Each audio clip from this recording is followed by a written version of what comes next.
네, 오늘은 역전, 헤브라이즘, 그레코로만을 점령하다, 역전, 헤브라이즘, 그레코로만을 점령하다라는 제목으로 하나님 말씀 전하도록 하겠습니다. 여러분, 그리스에서 시작된 올림픽 표가 무엇인지 아십니까? 원어로 이렇게 불러요. 시티어스, 알티어스, 포티어스. 티어스.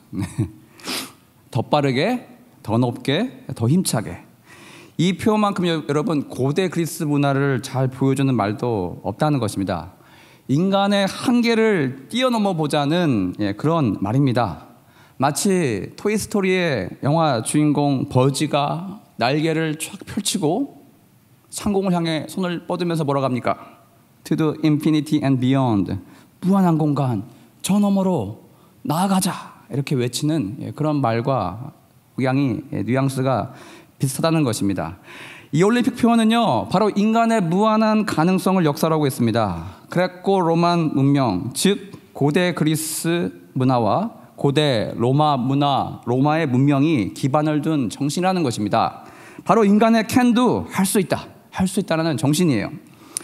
여러분, 아시다시피 그리스는 알렉산더 대왕 때 중동에 위치해 있던 지금의 페르시아, 옛날에 그 페르시아 제국을 정복했습니다. 그리고 여러분, 유럽으로부터 인도 국경까지 어마어마하게 넓은 영토의 헬라 제국을 세웠어요. 몽고 제국 다음으로 가장 넓은 영토를 차지했었다라고 합니다. 그렇게 찬란한 문화를 꽃피웠습니다. 근데 여러분, 그리스 바로 옆에 있는 이탈리아에서 탄생한 로마라는 이 국가가 그 강력했던 헬라 제국을 무너뜨립니다. 지중해를 둘러싼 모든 영토를 정복했고요. 로마는 위로는 영국까지, 브리튼 섬까지 그렇게 차지하게 되었습니다. 한때 모든 길이 로마로 통한다는 유명한 말을 남길 정도로 그렇게 거대한 제국을 일궈냈습니다.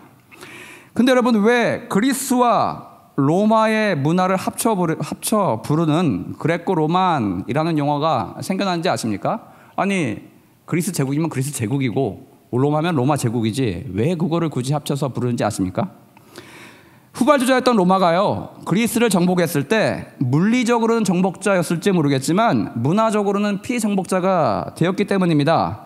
이게 무슨 소리냐? 로마는 그리스의 고전 철학과 고대 그리스어 헬라어를요 그대로 받아들이게 됩니다. 즉 여러분, 정신과 언어를 받아들인 거예요.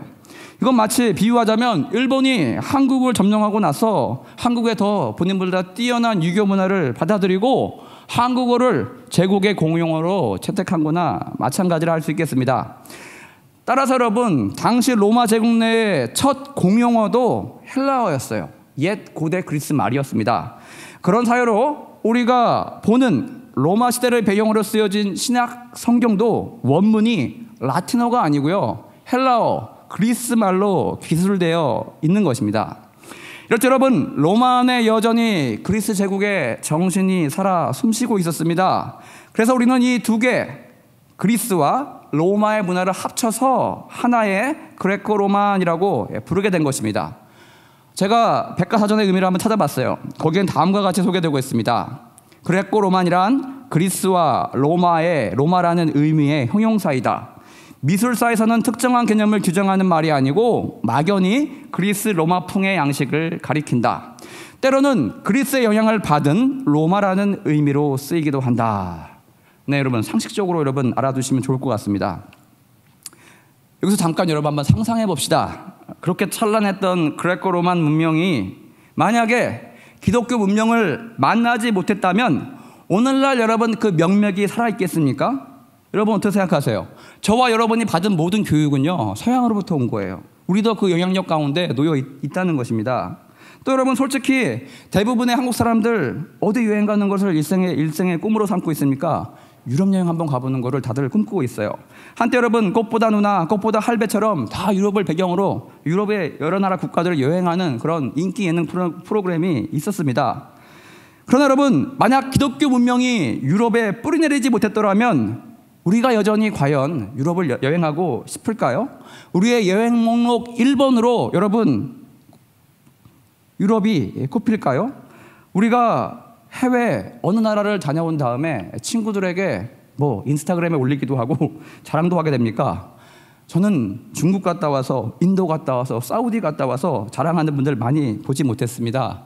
우리가 자랑하는 것은, 가면 참 우리 눈에 좋아 보이는 것은 알게 모르게 하나님의 추억이 남아있는 땅들이라는 것입니다. 그건 여러분 어디겠어요? 유럽의 신도시라고 할 수 있는 북미와 호주 정도겠죠. 중국 다녀왔다고 자랑한 사람 거의 못 봤습니다. 왜 그럴까요? 우리는 이 질문에 대한 답을 중국 역사 속에서 찾아볼 수가 있습니다. 중국 사람들은요, 지금도 그렇지만 해외 어디든지 모여 삽니다. 왜 모여 사냐? 어딜 가나 차이나타운이 있기 때문이에요. 근데 여러분, 이렇게 타운이 형성되는 데는 이유가 있어요. 그들은요, 한번 땅을 사게 되면 절대 되팔지 않습니다. 특히 타민족에게. 그리고 땅을 살 때 이들이 어디를 사느냐? 이웃들, 중국 사람이 살고 있는 바로 옆집을 산다는 거예요. 기왕 말이 통하는 사람들, 문화를 공유하는 사람들과 함께 살기를 소망한다는 것입니다. 그렇게 여러분, 중국인 소유의 땅이 사고는 절대 되팔지 않으니까 조금씩 넓어지면서 작은 타운, 마을을 이루게 된다는 것입니다. 그렇게 여러분, 세월이 지날수록 자연스럽게 저들의 문화권 안에 놓여있는 땅이 이국에 있지만 중국의 문화가 통하는 그런 차이나타운이 늘 형성되는 것입니다. 근데 여러분, 조선의 선비들이 그렇게 흠양하며 찬양하며 담고자 했던 중국의 여러 가지 위대한 문화들, 예를 들어 송나라 문화, 여러분 이게 다 어디 갔습니까? 다 역사 속으로 다 사라져버렸어요. 그 고상했던 송나라 문화 왜 스스로 한계를 드러내고 무너지고 우리가 더 이상 찾지 않는 그런 문화가 되었습니까? 그것은 바로 여러분, 송나라가 누렸던 부와 명예, 그들은 그 물질적인 축복을요 움켜쥐려고만 했었다는 것입니다.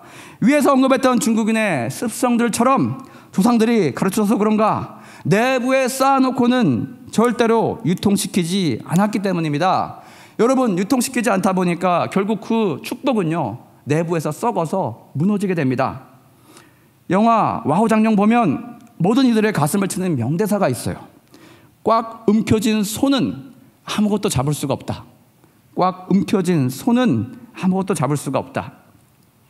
반대로 여러분, 기독교 문명이 물질에 아무리 하나님께서 축복해 주셔도 잘 썩지 않고 오히려 주변 나라에 축복이 되면서 생명력이 오랫동안 이어져 내려오는 그 이유는 바로 우리에게 11조 정신이 있기 때문입니다. 10분의 1은 내 것이 아니라는 정신, 물질 세계에 있어서 자기 부인이 이미 그 안에 있기 때문에 하나님께 주신 축복, 그 축복을 인해서 중국의 여러 민족과 같이, 여러 나라들과 같이 썩지 않을 수 있었다는 것입니다.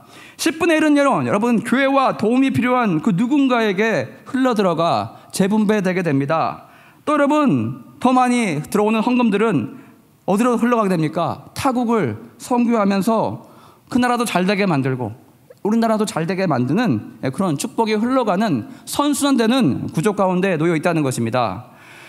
단연코 말씀드리건대 그리스 로마 문명도 하나님의 말씀에 근거한 이 문명인 헤브라이즘, 그 대표 책인 성경, 하나님의 말씀을요 그들 가운데 받아들이지 않았더라면, 수용하지 않았더라면 결국 중국의 수많은 나라들과 같이, 수많은 제국과 같이 무너졌을 것입니다.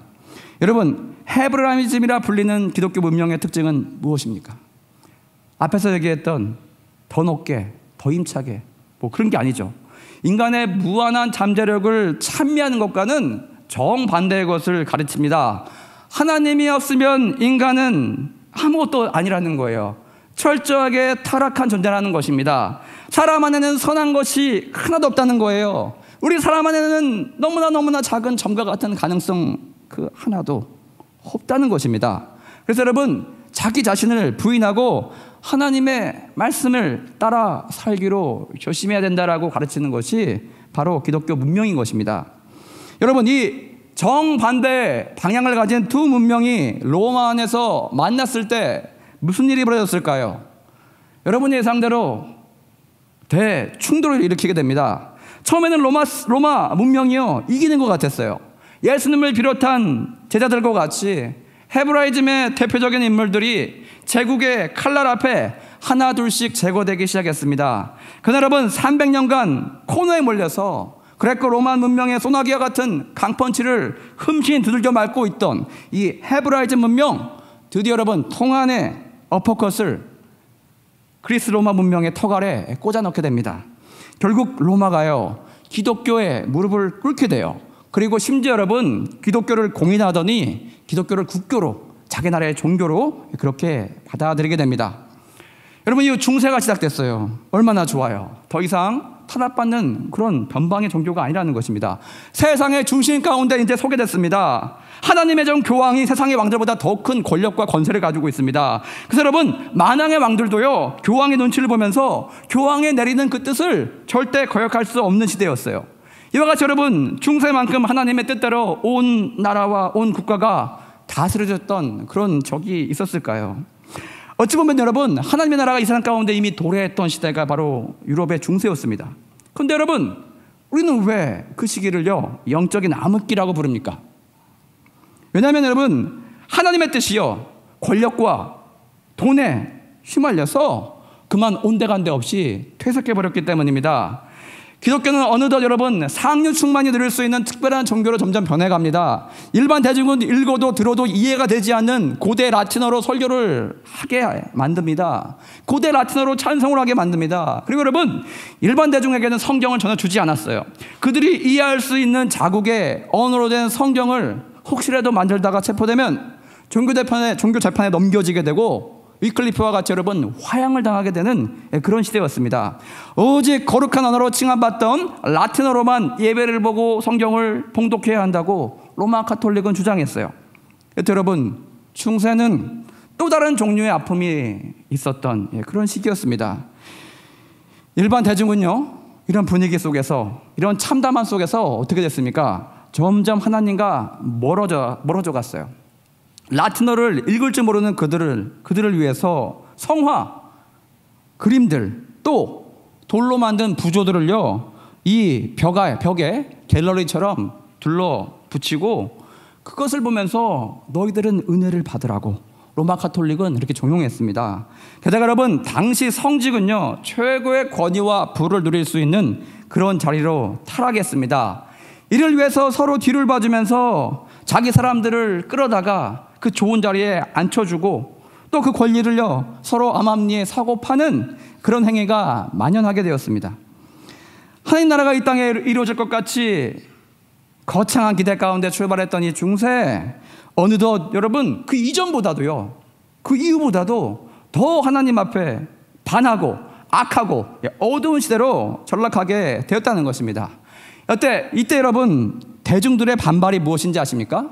바로 그때 나오는 것이 르네상스예요. 무엇입니까? 즉 과거 그리스 로마 문명으로 돌아가자는 거예요. 휴머니즘, 인간을 위한 문명이 그립다는 거예요. 인간이 할 수 있다는 그 모토가 그립다는 거예요. 썩어 빠진 교회의 염증을 느낀 대중들 사이에서 자연스럽게 여러분 이 물결이 일어나기 시작했습니다.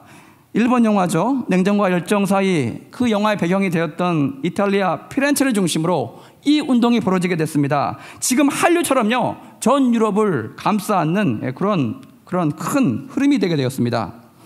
이후 여러분 이성의 시대가 도래했어요.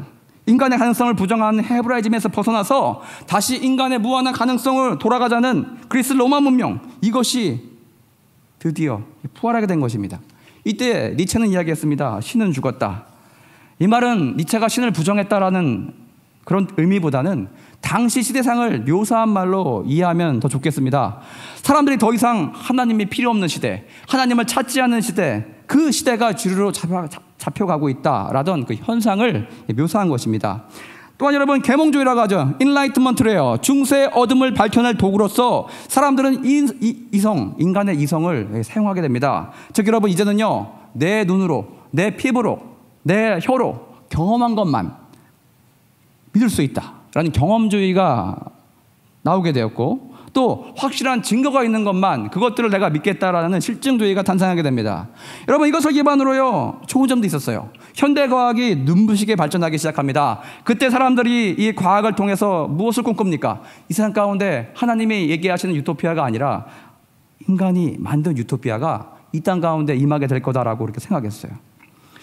그러나 여러분 하나님을 떠나서 세상을 향해서 엄청난 속도로 막 달리던 인류의 전차가 20세기라는 역사의 코너를요 브레이크 없이 돌다가 결국 무슨 일이 벌어집니까? 막다른 골목을 만나게 되고 1차 세계대전, 2차 세계대전을 맞이하게 됩니다. 이 큰 인류의 전쟁 그 벽에 부딪혀서 전 유럽이 박살나게 됩니다. 황폐해진 유럽이 되어버립니다. 이때 여러분 신성 로마 제국이라고 스스로를 칭하면서 하나님을 높였던, 사랑한다 자부했던, 지극히 이성적이라 그렇게 평가받던 독일 민족, 히틀러의 광기에 휩싸이더니 살인 기계로 변하게 됩니다. 그렇게 신봉하던 이성과 세상 가운데 천국을 건설할 것이라는 유토피아 사상이요, 여러분, 그렇게 허무하게 무너져 버렸다는 것입니다. 그 최첨단 과학은요, 인간을 대량 학살하는 무기로 가장 먼저 쓰임받게 됩니다. 이렇듯 여러분, 유토피아를 향해 달려가던 사람들은요, 스스로 그 결론을 보면서, 이성이 만들어버린 그 괴물들을 보면서 절망하게 됩니다. 마치 여러분, 뭉크의 절규라는 작품을 보시면, 그 작품을 보시면 이 실망감, 절망감을 우리는 느낄 수 있게 된다는 것입니다. 그리고 나서야 다시 하나님으로 돌아가자, 하나님에게 답이 있다 하면서 하나님을 찾게 되는 물결이 이 땅 가운데 임하게 되었다는 것입니다. 오늘 우리가 같이 읽은 본문 신명기 8장 3절을 보시면, 사람이 떡으로만 사는 것이 아니요 여호와 입에서 나오는 모든 말씀으로 사는 줄을 내가 알게 하려 하심이라. 사람이 떡으로만 사는 것이 아니요 여호와 입에서 나오는 모든 말씀으로 사는 줄을 내가 알게 하려 하심이라. 이 말씀이 있습니다. 오늘 제가 드린 말씀과 같이 여러분, 인류의 문명, 그 역사 흐름을 목도할 때 이 말씀이 그 흐름 속을 관통하면서 여러분, 진리 가운데 서 있는 것을 발견하시는 저와 여러분 되었으면 좋겠습니다. 즉 여러분, 헤브라이즘으로 대표되는 기독교 사상이 들어가지 않은 모든 문명, 제국들 스스로의 한계에 부딪혀서 결국 그 운명이 닿게 되면 그냥 먼지와 같이 사라져버리게 된다는 것입니다. 하나님의 말씀을 떠난 모든 사람과 민족, 국가 결말, 창세기 11장 바벨탑의 사건과 똑같이 됩니다. 언제나 여러분, 그들의 소망, 한때는 세계 최고라며 찬란해 보이다가도요, 흔적도 없이 허무하게 무너져 버린다는 것입니다. 따라서 여러분, 우리는요, 하나님 말씀을 언제나 사랑해야 합니다. 사랑해야겠습니다. 왜냐? 그것에 여러분, 우리의 목숨과 우리의 생명이 달려있기 때문입니다. 한국 내 사망 원인 중에 이제는 먹을 것이 없어서 아사하는 경우는 극히 드뭅니다. 이제는 많은 사람들이 마음의 원한과 스트레스 때문에 암에 걸리고 병에 걸려서, 아니면 여러분, 잘못된 욕심의 욕망만을 그렇게 쫓다가, 아니면 자살과 살인의 충동을 이겨내지 못해서 결국 영적인 죽음, 신체적인 죽음을 맞이하는 경우가 얼마나 많습니까? 여러분, 우리가 먹을 떡이 없어가지고 우리가 죽습니까? 아니라는 것입니다. 하나님의 말씀을 제대로 알지 못해서, 그것을 붙들고 살아야 됨을 알지 못해서 자기의 소견대로, 자기 눈에 옳아 보인 대로 그렇게 살다가 욕망을 향해 달려가다가 파경을 맞이하는 것을 우리는 매일매일 9시 뉴스 가운데 접하게 됩니다. 여러분, 헤브라이즘 기독교를 덧입는 것은 우리나라가 나아가야 될 방향인 것을 알게 되었습니다. 개인적으로는요, 하나님의 말씀을 매일매일 먹는 것이 우리 생명의 양식임을 우리는 다시 한번 알게 됐습니다. 근데 여러분, 어떻게 바쁜 현대인의 삶 가운데 하나님의 말씀을 과도하게 30장, 60장, 100장씩 그렇게 과도하게 우리가 접하고 읽을 수 있게 되겠습니까? 그 비결은요, 은혜 받으면 됩니다. 여러분, 즉 하나님의 임재가 여러분 마음 가운데 진하게 일어나면 된다는 것입니다. 신학대학원에서 강의하시는 한 교수님의 고백이에요. 본인은요, 부장집사님의 아들이었대요. 그래서 9시 주일 예배를 빠지는 것은 인생 가운데 상상할 수 없는 그런 일이었대요. 혹시라도 한 번이라도 그랬다가는 종아리에 풀이 나기 바빴답니다. 주일 예배를 스킵하는 것은 상상도 할 수 없는 그런 일이었대요. 근데 여러분, 이분께 너무나 크나큰 고민이 하나 있었대요. 왜냐하면 그분이 당시에 너무너무 좋아했던 은하철도 999가 주일날 9시에 한다는 것입니다. 이렇게 얘기하면 요즘 아이들은 그러죠. 유튜브 보면 되죠. 여러분, 그 당시에는 아날로그 시대라 녹화 이런 게 없었어요. 한번 지나가면 끝이에요. 혹시라도 재방송의 은혜를 받지 않는 이상 다시 볼 수 없는 그런 시대였어요. 그렇게 여러분, 은하철도 999를 예배보다 더 갈급하게 원했던 이분, 이렇게 고백합니다. 사실 고3 때까지 성경을 한 번도 제대로 읽은 적이 없었대요. 그러다 어느 날 예배를 드리는데 하나님의 임재를 강력하게 체험하게 되었습니다. 그러고 나서 하루에 성경을 30장씩 읽으면서 마음에 뜨거움이 일어나게 되었대요. 근데 여러분, 왜 하필 그 불이 고3 때 붙습니까? 참 입시 때문에 시간이 없는데 참 곤란하대요. 그때 그 열망을 아시고 하나님께서 아시고 지혜를 주셨답니다. 한글로 읽으면 수험 생활에 이렇게 큰 도움이 되지 않았기 때문에 영어 NIV 버전으로 읽어야겠다. 그래서 매일매일 그 많은 장수를요 영어로 읽다 보니까 실제로 여러분 영어 성적이 올라가게 되었대요. 이후에 그분은 많이 달라졌어요. 총신대 신학과를 들어갔고 연이어 명문 프린스턴대에서 갈라져 나온 보수파로 갈라져 나온 미국 필라델피아에 있는 웨스트민스터 신학교에서 박사학위까지 결국 받으시고 총신대학교의 교수님이 되셨다라고 자신의 인생을 회고하는 이야기를 들려주셨습니다. 늘 여러분, 우리의 영적인 세계는 시작은 참 미약합니다. 그러나 여러분, 그 끝이 창대해진다는 것입니다. 우리 일상 가운데도 여러분, 이 교수님처럼 한번 은혜 받으시고 하나님의 강력한 임재를 경험하시고 도전해 보시길 바랍니다. 하나님의 말씀을 사랑하고 그것에 사로잡혀 살고자 하는 사람에게 하나님은 늘 좋은 걸 주십니다. 은혜와 축복으로 여러분과 함께 해주십니다. 말씀이 주도적으로 여러분의 인생을 붙들고 이끌어 가실 것입니다. 이와 같이 여러분, 하나님의 강한 손에 든든하게 붙들림 받는 저 여러분 되었으면 좋겠습니다. 오늘 말씀 정리하겠습니다. 빵에, 밥에, 시리얼에 우리의 생명이 있는 것이 아니라는 것입니다. 긴 인류의 역사가 이를 증명하고 있습니다. 하나님 말씀을 떠난 인간, 곧 바닥을 드러내는 것, 막장 가운데 임하게 되는 것, 시들고 병들어 비참해지고 참담한 모습으로 서 있는 자기 자신을 발견하게 될 뿐이라는 것입니다. 그러나 반대로 여러분, 한때 기독교 문명을 우겨싸고 죽이려 했던 그레코 로마 문명에 맞서 싸우던 헤브라이즘이 반대로 저를 잠시겠습니다. 그랬더니 영원한 생명을 지닌 문명으로 많은 사람들에게 칭송받고 회자되는 그런 문명이 되었습니다.